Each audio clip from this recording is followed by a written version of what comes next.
السلام علیکم دوستو، ہم آپ کو ویلکم کرتے ہیں آزاد کاسٹ کے ایک اور نئے ایپیسوڈ میں. اور آج ہم نے پھر جیسا کہ آپ کو بتایا تھا آپ چوہان صاحب کو ریگولر لینا ہے، تو آج ان کو ہم پھر لے کر آئے ہیں. اور آج بھی چوہان صاحب ہم جو آپ سے ڈسکشن کریں گے یہ بلوچستان کے متعلق ہی کریں گے، کیونکہ آج کل آبویسلی یہ ایک ایشو تو بنا ہوا ہے. تو فیاض بھائی، آپ کوئی ابھی کے سیاستدان تو ہیں نہیں، آپ تو ماشاء اللہ سے 2002 سے اسمبلی میں موجود ہیں. تو جب آپ اس دور میں اسمبلی میں تھے تو تب بلوچستان کی تاریخ کے بہت سے ایسے واقعات ہوئے جن کو آج کل پھر حامد میر بولتے ہیں کہ جی ان واقعات کے ریئیکشن میں 2024 میں ہمیں رسپانس آ رہا ہے. تو ان میں جو ایک سب سے بڑا واقعہ تھا وہ یہ نواب اکبر بگٹی والا تھا. تو میں چاہتا ہوں کہ آپ ذرا اپنی اس دور کی یادداشت سے وہ پورے کا پورا نواب اکبر بگٹی کا واقعہ سنائیں کہ ہوا کیا تھا، کیا ہونا چاہیے تھا، کیا سٹیپس لینے چاہیے تھے، ان کی کیا غلطیاں تھیں، ہماری کیا غلطیاں تھیں، کیا واقعی میں ہماری غلطیاں تھیں یا نہیں تھیں. تو یہ ذرا نا اپنے وہ دور کی تھوڑی یادیں ہمارے ساتھ شیئر کریں. بسم اللہ الرحمن الرحیم. دیکھیں، بنیادی طور پہ پاکستان جب آزاد ہوا ہے اس وقت سے پاکستان بدقسمتی سے جو ہے نا وہ سازشوں کا شکار رہا ہے. ڈورنٹ لائن سے لے کے بلوچستان سے لے کے کشمیر کے ایشو تک قائد اعظم محمد علی جناح اپنی زندگی میں ادھر سے جناب پشتونستان کا جناب نعرہ لگا دیا گیا. غفار خان، ولی خان، اسفند یار ولی اور ایمل ولی کا جو پردادا لکڑ دادا تھا اس کی قیادت میں پختونستان کا نعرہ لگا کہ افغانستان کو اور دریائے اٹک سے پرے پرے، جو آج تک فورن جھنڈے کے اوپر جو ہے نا لوگ محمود خان اچکزئی سے لے کے مزدور پشتین سے لے کے اور یہ سارے لوگ کرتے ہیں. بلوچستان کے اندر علیحدہ سے آزادی کی تحریک کا ایک جناب ڈھکوسلا رچایا گیا اور کشمیر کا اپنا ایک ایشو تھا. ان تینوں پہ پھر قائد اعظم محمد علی جناح کے حکم کے اوپر اسپیشلی بلوچستان اور کشمیر پہ فوج کشی کی گئی، لشکر کشی کی گئی اور چیزوں کو سارٹ آؤٹ کیا گیا اور ٹھنڈا کیا گیا. اور پھر وہاں کی جو انتظامیہ تھی وہ پورے خوش و خضوع سے پاکستان کے ساتھ شامل ہوئی. لیکن پاکستان دشمن طاقتوں نے یہ ایک چنگاری ہمیشہ زندہ رکھی. 60s میں جناب friends of liberation of Balochistan کے نام پہ یہ آپ کے نجم سیٹھی صاحب جو آج کل بڑے ہیرو بنتے ہیں، انہوں نے بھی جناب لندن گروپ بنایا تھا، ایک لندن کلب بلوچستان کی آزادی کے لیے، اور ان کی فوٹوز موجود ہیں جناب بلوچی انسرجنسی کرنے والوں کے ساتھ جناب انہوں نے حصہ لیا. اور یہ مسلسل ایک پریکٹس اور ایک تھی بیسک چیز، پیچھے پیسہ ہے، ڈالرز ہے. بلوچستان کا کیا ایشو ہے؟ میں آئی وٹنس ہوں. ہمیں بینگ اے ایم پی اے 1,50,00,000 سالانہ فنڈ ملتا تھا 2002 کی 2007 کی اسمبلیوں میں. بلوچستان اسمبلی کے ہر ایم پی اے کو سالانہ 5 ارب روپیہ جناب، 5 ارب روپیہ، 5 ارب، 1 ارب، 2 ارب صرف سالانہ صوبائی فنڈ ملتا تھا. ہمیں 50 لاکھ اور 1 کروڑ ملتا تھا. نقد تو نہیں ملتا، ترقیاتی کاموں کے لیے ایگزیکیوٹنگ ایجنسیز کی سے ملتا ہے. اب اس پہ کرپشن کیا کرتے ہیں سر؟ ان میں سے 10% بھی جناب ان کا وڈیرا جاگیردار سرمایہ دار سیاستدان بلوچستان میں، جن کی اطاعت گزاری، جن کی غلامی، جن کی نوکری اور جن کی چاکری بدقسمتی سے بلوچستان کی عوام خوش و خضوع کے ساتھ کرتی ہے. جتنے وڈیروں کو اور جتنے ان کے نام لے لو آپ، اصل تو ان کی محرومیوں کے ذمہ دار وہ ہیں. کیا بلوچستان کے اندر آرمی منع کرتی ہے اسکول بنانے سے؟ نہیں. کیا بلوچستان کے اندر آرمی منع کرتی ہے یونیورسٹیز اور کالجز بنانے سے؟ کیا بلوچستان کے اندر انڈسٹری لگانے کے حوالے سے آرمی منع کرتی ہے؟ کیا بلوچستان کے اندر انفراسٹرکچر اور سڑکیں بنانے کے حوالے سے آرمی منع کرتی ہے؟ بلکہ وہ تو انکریج کریں گے. کیا بلوچستان کے اندر جتنی پازیٹیوٹی ہے، انہانسمنٹ ہے، ڈیولپمنٹ ہے، ترقی ہے، پروموشن ہے، 21ویں صدی کے تقاضوں کو پورا کرنے کے حوالے سے سوشل، فائنینشیل، پولیٹیکل ریکوائرمنٹس ہے، اس کے راستے میں آرمی ہرڈل ہے؟ سر 1% کیا 0.0001% بھی آرمی قصوروار نہیں ہے. قصوروار کون ہے؟ میں بینگ اے پولیٹیشین آپ کو بتا رہا ہوں 100% ان کے پولیٹیکل لیڈر ہیں. اب اکبر بگٹی صاحب، یا ضروری نہیں ہے کہ ایک بندہ تحریک پاکستان کا حصہ رہا ہے تو اب وہ پوری زندگی کے لیے جناب وہ ایک تقدس کا جناب اس کو ایوارڈ ملتا رہے گا. وہ اکثر جناب یہ حامد میر ٹائپ کے جناب وہ جسٹیفیکیشنیں پیش کرتے ہیں، وہ تحریک پاکستان میں قائد اعظم کے ساتھ کھڑے ہونے والا. تو قائد اعظم کے ساتھ کھڑے ہونے میں تو شیخ مجیب الرحمان بھی کھڑا ہوا تھا. اور اگر یہی چیز دیکھیں تو آپ مجھے ایک چیز بتائیں، ابلیس جو ہے اس کو ابلیس کا درجہ ملنے سے پہلے کیا درجہ تھا؟ فرشتہ، مستحسن ترین فرشتہ، اعلیٰ ترین فرشتہ. لیکن مردود ہو گیا. کیوں مردود ہوا؟ کہ اس نے اللہ پاک کی ہدایت سے ایک جگہ آ کے بغاوت کر دی. سر بات یہ ہے کہ اسی طریقے سے اکبر بگٹی صاحب نے انٹینشلی، نان انٹینشلی، پرپزلی، ان پرپزلی، نان پرپزلی، یا جیسی تیسی سوچ کے ساتھ بھی پازیٹیو، نیگیٹو، فیوچر کے پلانز، مفادات، یا للہ فلا تحریک پاکستان میں آپ شریک ہوئے، ٹھیک ہو گیا جی، آپ نے سپورٹ کر دی. اس کے بعد کا بھی ذرا سارے معاملات دیکھیں نا. جس وقت یہ سارا ایونٹ ہوا 26 اگست کو مشرف دور میں، سر میں آئی وٹنس ہوں being a politician, being a political worker. Sir Balochistan کے اندر ہر وقت کی ظلم، جبر، استحصال تھا اکبر بگٹی کی طرف سے. اب میں کہوں کہ ہاں جی ہاں میں ہاں ملاؤں جیسا باقی سارے پولیٹیشین، جرنلسٹ بڑا جناب نام چوم کے جناب اکبر بگٹی، ٹھیک ہے نا. او بھائی بی لاجیکل اور بی کریکٹ. بات جو حق سچ ہے اس کو بیان کرو جو آپ کی آنکھوں دیکھی ہو. اگر آپ آنکھوں دیکھی حق سچ بات کو نہیں بیان کرتے اور اپنے مفادات اور پبلک رو کے اندر دنیا والوں کی سوچ میں بیٹھ جاتے ہیں تو پھر آپ انسان نہیں ہیں. سر اکبر بگٹی 100% ایک نیگیٹو اپروچ کے ساتھ سارے معاملات چلا رہے تھے، اینٹی ریاست.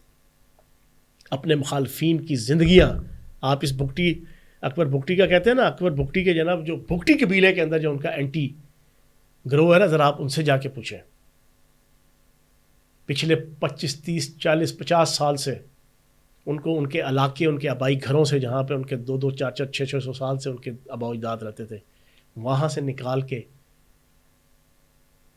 ان کو بے روزگاری کی زندگی، آوازاری کی زندگی، لاچاری کی زندگی، وہ سارے ادھر آ کے پنجاب کی، جنوبی پنجاب کے اندر جناب وہ اسٹے کرتے ہیں. آپ ان سے پوچھیں کہ وہاں کے معاملات کیا ہیں. اب انہوں نے کیا روٹین بنائی ہوئی تھی جی؟ ہر دوسرے مہینے سوئی گیس کے کوئی نہ کوئی پائپ لائن پھاڑ دیتے تھے. سوئی گیس کی پائپ لائن پھٹتی تھی، پورے پاکستان کے اندر جناب آپ کی لوڈ شیڈنگ اور قحط آ جاتا تھا گیس کا. ہر قسم کی ان کو، آپ اگر ڈیٹا اٹھائے نا، ریاست پاکستان نے 1947 سے لے کے آج تک ان وڈیروں کو کیا کیا کچھ دیا، ساروں کو جتنے گزرے ہیں آپ نام لے لیں میں کہتا ہوں، اور اس میں اسپیشلی بگٹی، اکبر بگٹی اور اس کے، تو آپ حیران رہ جائیں گے. اربوں روپیہ، اربوں روپیہ، اربا ہار روپیہ ریالٹی میں کی مد میں، پتہ نہیں کس کس مد میں. ان دنوں بھائی جان اس ساری چیزوں کے باوجود پرویز مشرف صاحب کے دور میں اس نے وہی چیزیں ہیں، ہر دوسرے مہینے مین پائپ لائن، ہر دوسرے مہینے مین پائپ لائن، اس کو پھاڑ دیا جاتا تھا، آگ لگا دیا جاتا تھا، دھماکے سے اڑا دیا جاتا تھا. اب اس کے اوپر پھر آگے سے وہ پنجابی کا ایک محاورہ ہے کہ انے نو کھانا بھی کھواؤ تو کار بھی چھوڑ کے آؤ. سونے پہ سہاگا بدماشی بھی کرتے تھے اور اس کے اوپر پھر تڑیاں بھی. اس پہ پھر جناب حالات ایسے بن گئے، کوئی آمنے سامنے ہو کے وہ کوئی پہاڑوں پہ چلے گئے. ریاست نے ان کو کاؤنٹر کرنے کے حوالے سے کوئی اگریسو اسٹریٹجی بنائی، اس میں انہوں نے کوئی حملہ کیا، اینڈ میں آ کے انہوں نے خودکشی کی. ایک تھیوری یہ ہے کہ اس کے اندر بہت زیادہ ایک نیگیٹیولی نرگسیت تھی اکبر بگٹی کے اندر کہ کسی کے سامنے جھکنا نہیں فلاں. اس نے اینڈ پہ آ کے جب اس کا گھیراؤ ہوا سیکورٹی فورسز کی طرف سے تو اس نے کوئی اپنا بم دھماکہ کر کے یا کوئی کر کے جناب اس نے خودکشی کر لی. یار یہ چیزیں تو ایک خیال میں ایک تھرڈ بھی ہے کہ جو مری قبیلے کا ایک جو اس وقت کا سربراہ تھا بی ایل اے کا، لوکلز نے کہیں نے یہ بھی رپورٹ کیا کہ وہ اس غار کے اوپر اس وقت کھڑا تھا جب وہ غار کولیپس ہوئی ہے. ہاں تو پاکستانی آرمی نے آج تک آفیشیلی ایک بھی دفعہ نہیں یہ تسلیم کیا کہ ہم نے اکبر بگٹی کو مارا ہے. دیکھو بات تو یہ اب بدقسمتی کی بات دیکھو, 25 اگست کی رات کو یا 26 اگست کی آدھی رات کو پاکستان کی ریاست اور جغرافیے اور سالمیت کے خلاف بلوچستان کے اندر بیرونی ملک دشمن طاقتوں کی سرپرستی میں قتل و غارت گری کی ایک پوری لہر چلائی جاتی ہے جو پورے پاکستان کو ہلا کے رکھ دیتی ہے. اس کے اوپر حامد میر جیسے صحافی ٹویٹ کرتے ہیں کہ اگر اکبر بگٹی کے ساتھ انصاف ہوا ہوتا تو یہ معاملات نہ ہوتے اور اس کو اسے چھوڑی جاتی. یار اچھا فیاض بھائی میں رونے کو جی چاہتا ہے. میں حامد میر کے اوپر آتا ہوں, لیکن اس سے پہلے میرا ایک سوال ہے. ہمارے لاسٹ ایپیسوڈ میں بھی آپ نے ماحل بلوچ کا ذکر کیا, تو آپ تو گورنمنٹ میں بھی رہے ہیں, آپ کو گورنمنٹ کی ساری ورکنگ کا بھی پتہ ہے کہ حکومت کیسے چلتی ہے اور نظام کیسے چلتا ہے. تو یہ جو ماحل بلوچ تھی, یہ سوسائڈ بامبر, اس کو جب ہماری ایجنسیوں نے پکڑا, CTD نے اس کو پکڑا تھا, تو اس وقت اس کے پاس سے پراپر سوسائڈ جیکٹس برآمد ہوئی تھی, اور CTD کو 100% شور تھا کہ یہ جو خاتون ہے یہ سوسائڈ بامبر ہے, اور انہوں نے یہی سوچ کے تحت آ کر اس کو گرفتار کیا. لیکن اس کے اوپر مارنگ بلوچ آواز اٹھاتی ہے, یہ حامد میر جیسے لوگ آواز اٹھاتے ہیں, اور کہ جی جبری گمشدگی ہے, ایک لڑکی غائب ہے, ریاست خواتین پہ ظلم کر رہی ہے, اور یہ لڑکی چھوٹ جاتی ہے. تو مجھے بتائیں کہ یہ پریشر کیسے افیکٹ کرتا ہے کہ ایک خاتون جس کا سوسائڈ ویسٹ بھی CTD کے پاس موجود تھا, ان کو پتا تھا کہ وہ ہے, تو یہ چھوٹ کیسے گئی؟ اور چھوٹنے کے بعد ابھی پرسوں کے جناب آپ کے اٹیک کے اندر, جی اٹیک کے اندر اس نے پھر بلاسٹ بھی کر دیا. واصل جہنم بھی ہوتی ہے. لیکن اور سر اس طرح کی کئی آپ کے سامنے ایگزامپلز ہیں کہ جن کے پورٹریٹس اٹھا کے, کتبے اٹھا کے حامد میر جیسے صحافی اپنے شوز کے اندر جن کو بلاتے رہے. وہ ماما قدیر بلوچ جب اس نے وہاں سے پیدل چلنے کا ڈرامہ 2 نمبری کی عالمی طاقتوں کے اشارے پہ, اور عین اس وقت امریکہ کے جناب سینٹ اور کانگریس کے اندر جناب اس کے حق میں آوازیں بلند ہو رہی تھیں. یہ صاحب بہادر جو ہے نا, انسانی حقوق کا چاچا, ماما, تایا اور پھپھڑ, یہ جناب اس کو پوری عزت اور احترام سے جناب بلا کر ٹاک شو کیا کرتا تھا. وہی ماما قدیر بلوچ جناب پھر ساری دنیا نے دیکھا کہ اس نے پاکستان کو گالیاں دی, پاکستان کے خلاف زہر اگلا, آزاد بلوچستان کی جناب اس نے جھنڈے اٹھائے, آزاد بلوچستان کی اس نے پوری تحریک چلائی. سر یہی تو اس وقت پوری دنیا کے اندر, تھرڈ ورلڈ کے اندر, اور خصوصاً مسلمان ملک اور خصوصاً پاکستان کے اندر یہ دادی ویڑا ماسی ویڑا صرف آپ کو پاکستان میں نظر آئے گا. ڈالرز پہ بکنے والے سیاستدان اور صحافی, دولت کے لالچ میں دھرتی ماں کا جسم نوچنے والے جنگلی کتے آپ کو بے تحاشا پاکستان کی سیاست اور صحافت کے اندر ملیں گے, بے تحاشا. اور ساروں کے کنیکشن جناب باہر. میں اب چھوٹی سی مثال دوں, ایک صحافی ہے جو ایک ریسرچر ہوا کرتا تھا, جو ایک ٹاک شو کے اندر درمیانے درجے کے TV چینل کے ٹاک شو پہ ایک اینکر کا آج سے کچھ عرصہ پہلے, 1-2 سال پہلے ایک ریسرچر تھا. آج وہ جناب بہت بڑا 2 سال سے نقدہ کوکا کی تحریک میں فیک پروپیگنڈا کر کے, جھوٹ بول کے, وہ ایک بہت بڑا ہیرو بنا ہوا ہے سوشل میڈیا پہ, الیکٹرانک میڈیا پہ, اور اب اینکر بھی بن گیا ہے. اس نے کچھ دن پہلے ایک ویلاگ کیا اور ویورشپ کے ذریعے سے ڈالرز تو کما لیے, نقدہ کوکا کی تحریک فساد فی الارض میں اپنا کردار تو ادا کر لیا. کیا کیا اس نے؟ کہا کہ ملت ٹریکٹرز جناب کمپنی بند ہو گئی. جی لوگوں نے سنا, میرے اور آپ جیسے سینسٹیو پاکستانی, محب وطن پاکستانی, انہوں نے سننے کے بعد ریاست پاکستان کو دل میں گالیاں دیں, افواج پاکستان کو برا بھلا کہا, پاکستان کی جناب حکومت کو برا بھلا کہا, خون کے آنسو روئے, اپنی ریاست اپنے جغرافیے سے متنفر ہوئے. لیکن یار میں نے سوشل میڈیا پر ریسرچ کی, پتہ چلا کہ ملت ٹریکٹرز والوں نے بتایا کہ 2023-24 میں ہم نے 3000 کے قریب ٹریکٹرز ایکسپورٹ کیے ہیں, جو آج تک ہسٹری میں ہم نے نہیں کیے, اور 24-25 کا ہم نے ٹارگٹ 4000 رکھا ہوا ہے, اور وہ کام کر رہے. پھر اسی طرح کے ایک غلیظ النسل اور غلیظ العقل تجزیہ نگار اور صحافی نے ویلاگ کیا, اور اس کے دیکھا دیکھی 7500 نے نقد کوکے کے اوپر جناب لونگی ڈانس کیا. 17 ٹیکسٹائل مل بند ہو گئی. جی جی یار جی میں نے سنا میں ڈپریس, آپ نے سنا آپ ڈپریس, 24 کروڑ پاکستانی ڈپریس, جھولیاں اٹھا اٹھا کے دوائیں دیں, اور شہباز شریف تیرا ککھ نہ رہے ہوئے, نواز شریف تیرا ککھ نہ رہے ہوئے, اور general Asim Munir army chief اس کے حوالے سے. اور ایک دن گزرا, 17 ٹیکسٹائل مل کا مالک آیا, اس نے ایک نہیں اس نے کئی انٹرویو ویڈیو میں دیکھ کے اس نے کہا سب جھوٹ, سب فراڈ, ہم نے اپنا شفٹ کیا ہے پرانی ٹیکسٹائل مل کو فیڈمک جو آپ کا فیصل آباد کی, ہم نے اپنے دور کے اندر ایک وہاں پر بنی تھی ٹیکسٹائل انڈسٹریل زون, فیصل آباد انڈسٹریل زون, وہاں پر ہم نے, اور پھر ہم نے اپنے آپ کو انہانس کیا ہے, اپ گریڈ کیا ہے, اور صرف ایک ٹیکنالوجی نہیں, ہم نے اور کئی کموڈیٹیز کو جناب بنانا اور اس کو جناب شروع کیا ہے, جناب پروڈیوس کرنا شروع کیا ہے. لیکن یار جس نے دیکھ لیا 24 کروڑ پاکستانیوں نے ان کے دل میں, تو سر اس انداز سے پاکستان کو ڈی فیم کیا جا رہا ہے. یہ بلوچ انسرجنسی کے حوالے سے بھی ساری کی ساری کہانی یہ ہے, صحافت اور سیاست کے اندر لوگ خریدے ہوئے ہیں. یہ ڈاکٹر ماہرنگ گولڈ سمتھ یہ ناروے کیا کرنے گئی تھی؟ جی جی کیا کرنے گئی تھی؟ بالکل صحیح. اور مبینہ طور پہ وہاں سے جناب کروڑوں روپے ڈالرز لے کر کیا لے کے آئی تھی؟ اس نے کیا یہاں کے اسپتال بنایا, یہاں پہ کیا یہاں پہ کوئی یونیورسٹی بنائی, کیا یہاں پہ کوئی تعلیمی ادارہ بنایا, کیا کوئی سوشل سیکٹر میں جناب غریب بلوچوں کی فلاح و بہبود کے لیے کوئی کام کیا؟ کچھ نہیں. اچھا فیاض بھائی, یہ کلپ میں آپ کو سنانا چاہتا ہوں. بیسیکلی یہ حامد میر کے لیے. حامد میر سے آپ نے اکثر سنا ہوگا, شیخ مجیب پاکستان کا بڑا یار ہے, دوست ہے, اس نے پاکستان کو قائم رکھنا تھا.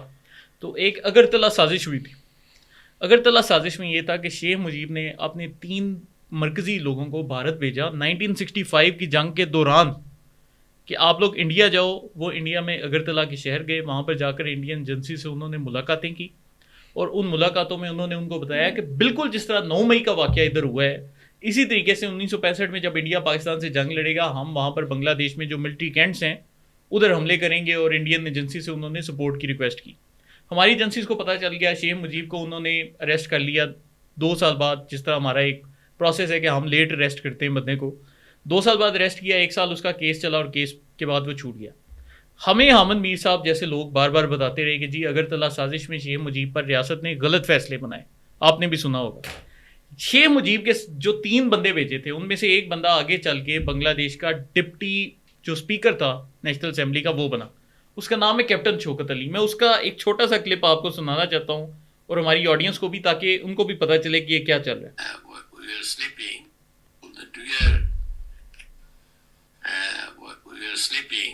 Bangabandhu came and knocked at our doors and said, "Wake up, let us go home." That was the end of Agartala case. And you know this connotation Agartala, which is Agartala is in India, isn't it? Agartala is the capital of the Indian state of Tripura.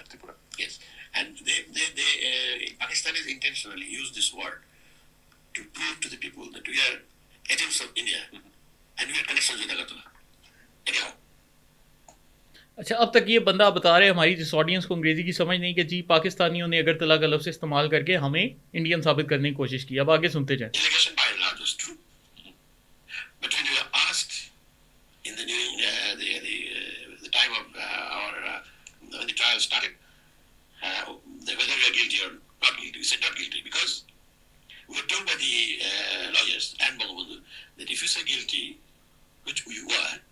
But if you plead guilty, then the trial will conclude very soon. And we do not want the trial to conclude very soon. We want the trial to continue for months together. So تو basically وہ اب یہاں پر کیا کہہ رہے ہیں, وہ کہہ رہے ہیں کہ جب اگرتلا سازش کا ہمارے اوپر کیس چلا تو ہمارے اوپر الزامات سچے تھے, لیکن ہمیں کہا گیا تھا کہ آپ لوگوں نے کہنا کہ یہ جھوٹے الزامات ہیں, یہ سیاسی بیان بازی ہو رہی ہے, سیاسی ہم سے انتقام لیا جا رہا ہے, ملک میں فاشسٹ طرز حکمرانی ہے.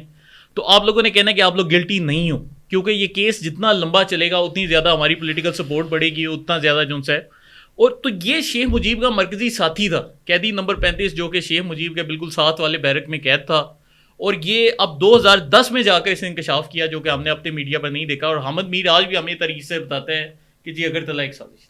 حامد میر کیوں نہیں بتائے گا, جس نے حسینہ واجد سے 2009 یا 10 یا 11 میں friends of the liberation of the Bangladesh, بنگلہ دیش کی تحریک آزادی کے دوست کا ایوارڈ لیا ہو جس حامد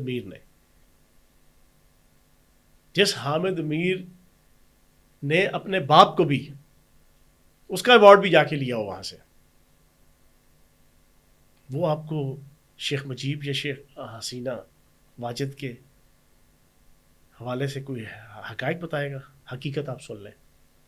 حقیقت یہ ہے کہ 1971 کے اندر سکوتر ڈھاکہ ہوا دسمبر میں، جنوری یا فیبری 1972 شیخ مجیب الرحمان نے انڈیا کا دورہ کیا پہلا بنگلہ دیش بننے کے بعد. کلکتہ کے ایک سب سے بڑے ہال، میرے ذہن سے اس کا نام نکل گیا، اس ہال میں ایک بہت بڑا فنکشن اور اس میں انڈیا کی کوئی ایک بہت بڑی سرکاری شخصیت بھی بیٹھی ہوئی تھی. اس کو مخاطب کر کے شیخ مجیب الرحمان نے کہا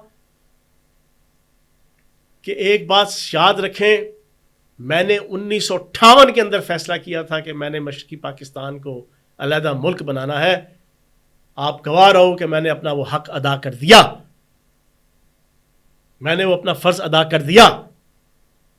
یہ جو بانی تحریک انصاف اور ان کے یہ پیچھے جو اس وقت حامد میر جیسے سارے لیترے نقدہ کوکا کے اوپر ناچ رہے ہیں نا سیاست اور صحافت کے، یہ اسی پریکٹس کو دہرا رہے تھے. یہ جنرل فیض حمید نیٹ ورک کے ذریعے سے 2.5 سال سے ان کے خلاف کیوں نہیں کوئی ایکشن ہو رہا عدالتی؟ اپریل 2022 سے ہر قسم کا قانون اور آئین انہوں نے توڑا. آئین کے اندر لکھا ہوا ہے کہ آپ فوج کے اور فوج کے سربراہان کے خلاف تنقید نہیں کر سکتے اوپنلی. میر جعفر، میر صادق، جانور، نیوٹرل، غدار، ڈرٹی ہیری، قاتل، سب کچھ کہا گیا. جی کوئی ایکشن ہوا اس پہ؟ کوئی ایکشن. آپ نے اپریل 2022 سے لے کے 9 مئی تک اور پھر 9 مئی سے لے کے اب تک آپ نے عدالتوں پہ حملے کیے، لاہور ہائی کورٹ پہ کیا، اسلام آباد ہائی کورٹ پہ کیا، جوڈیشل کمپلیکس پہ کیا، پولیس والوں پہ کیا، رینجرز پہ کیا، مار دھاڑ، قتل و غارت گری. کوئی ایکشن ہوا؟ پھر 9 مئی ہو گیا. 9 مئی پہ آپ کے 350 سے زائد سپر ڈپر قسم کے دہشت گردی کی اینٹی ریاست کاروائیاں ہوئیں، اس پہ کوئی ایکشن ہوا؟ پھر 9 مئی سے لے کے اب تک یہ وہی پورے کے پورا ڈیزائن ہے. جی فیض حمید نیٹ ورک، انہوں نے شیخ مجیب الرحمان کی طرح بانی تحریک انصاف کو سیاسی طور پہ پروموٹ کرنے کے لیے ہر جگہ پہ مظلوم بنانا تھا، ضمانتیں دلوانی تھی، ریلیف دلوانا تھا، ہیرو بنانا تھا، اور اب سوشل میڈیا آ چکا تھا، سوشل میڈیا کے ذریعے سے آسمان کی بلندیوں تک پہنچانا تھا. سزا نہیں ہونے دینی کسی ایک بندے کو بھی. پھر اس کے بعد ان کو رہا کروائیں گے، پھر جناب پاکستان دوسرا مشرقی پاکستان بنے گا، اور نعوذ باللہ معاذ اللہ میرے منہ میں خاک، پاکستان کے 2 یا 3 حصے ہوں گے، اس میں سے اپنی مرضی کے حصے میں نیا پاکستان. آج یہ بھی سن لیں، آپ کو پتہ ہے پچھلے 12-14 سال سے جو نیا پاکستان کا تصور تحریک انصاف کی طرف سے اور بانی تحریک انصاف کی طرف سے دیا گیا، اس کے پیچھے تھیم کیا تھی؟ اس کے پیچھے تھیم یہی تھی کہ ہمیں پرانا پاکستان نہیں جس کے اندر بلوچستان ہو، جس کے اندر سندھ ہو، یا جس کے اندر KPK ہو، ہمیں نیا پاکستان. وہ یہی ساری تھیم تھی، اور اسی نئے پاکستان کے لیے یہ ساری کی ساری سٹرگل، جس میں ہم بھی استعمال ہوئے، آپ بھی استعمال ہوئے، اور PTI کے 100% محب وطن ووٹر سپورٹر استعمال ہو رہے ہیں، وہ سارے کے سارے. تو میں یہ سمجھتا ہوں کہ یہ پاکستان کی بدقسمتی ہے کہ یہاں پہ رول آف لا نہیں ہے. رول آف لا ہو، برطانیہ کے نسلی فسادات نے منہ پہ تمانچہ مارا ہے. پاکستان کے ہر ادارے، ہر عدالت، ہر صحافت، سیاست اور ہر شعبے کے قانون نافذ کرنے والے اداروں سے لے کے ہر ایک کے منہ پہ تمانچہ مارا ہے کہ عقل کے اندھوں، سمجھ کے لولو، دانش کے لنگڑوں ملک اس طرح چلائے جاتے ہیں. اگلوں نے 3 دن کے اندر قابو پایا، اور جدھر سے وہ فسادی اور بلوائی نکلے تھے نا، دنیا میں آئے تھے، ادھر جا کے واڑا، اور آج پورا برطانیہ بالکل سکون کے ساتھ آگے کی طرف جا رہا ہے. تو بھائی یہ پیغام ہے، زندگی گزارنی ہے جو ملو گے اتنے اتفاق سے کوئی ہاتھ بھی نہ ملائے گا. یہ عجب مزاج کا شہر ہے, یہاں فاصلوں سے ملا کرو. نہ اتنے میٹھے بنو کہ کوئی ہضم کر جائے اور نہ اتنے کڑوے بنو کہ کوئی تھوک دے. ریاست کو بھی یہ سمجھنا چاہیے کہ انف از انف. ان کو کسی پاسے لگاؤ. سرے عام آپ کی توڑ پھوڑ, قتل و غارت گری, مار دھاڑ, سوشل میڈیا پہ ہر روز فیک نیوز کے اوپر مبنی ضلالت دلالت, کسی کو سزا نہیں. فیاض بھائی آپ کا بہت شکریہ. اور دوستو اگر آپ کو ہماری ایپیسوڈ یہ پسند آئے تو کمنٹس میں اپنی رائے اپنے سوالات کا اظہار کرنا مت بھولیں. آپ سب کا بہت شکریہ.